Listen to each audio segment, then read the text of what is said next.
m'appelle Emmanuelle Cambois, je suis chercheuse à l'Institut national d'études démographiques et par ailleurs directrice d'un groupement d'intérêt scientifique qui s'appelle l'Institut de la longévité des vieillesses et du vieillissement. Je travaille sur l'allongement de l'espérance de vie et les conséquences que ça peut avoir en matière de santé, d'inégalité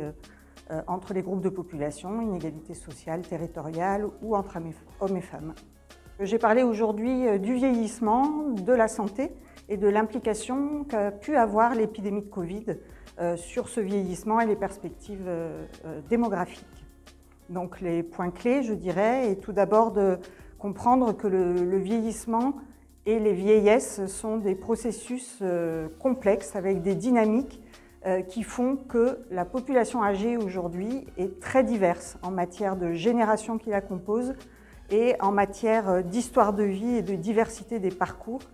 qu'ont expérimenté les individus qui composent cette population. Aussi, il faut bien avoir en tête qu'on a affaire à une population très hétérogène en termes de génération qui la compose, mais aussi en termes de parcours de vie des individus au sein des générations.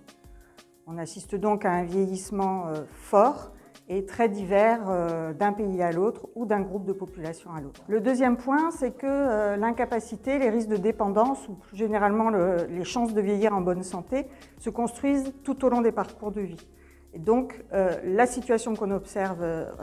chez les personnes âgées résulte en fait de la manière dont ils ont été exposés ou protégés tout au long de leur parcours.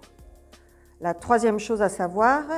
c'est que les crises sanitaires et de manière beaucoup plus forte le Covid a pu affecter les risques de mortalité des plus âgés, mais qu'elle a en fait cette crise touché toutes les générations dans leurs conditions de vie, leurs ressources, leur santé mentale et leur chance de vieillir en bonne santé. On ne peut pas anticiper aujourd'hui les conséquences exactes que cela aura sur le vieillissement des générations actuelles. On sait en tout cas qu'il y a eu des effets qui seront de long terme sur les ressources et les besoins des familles et le vieillissement qu'ils expérimenteront plus tard.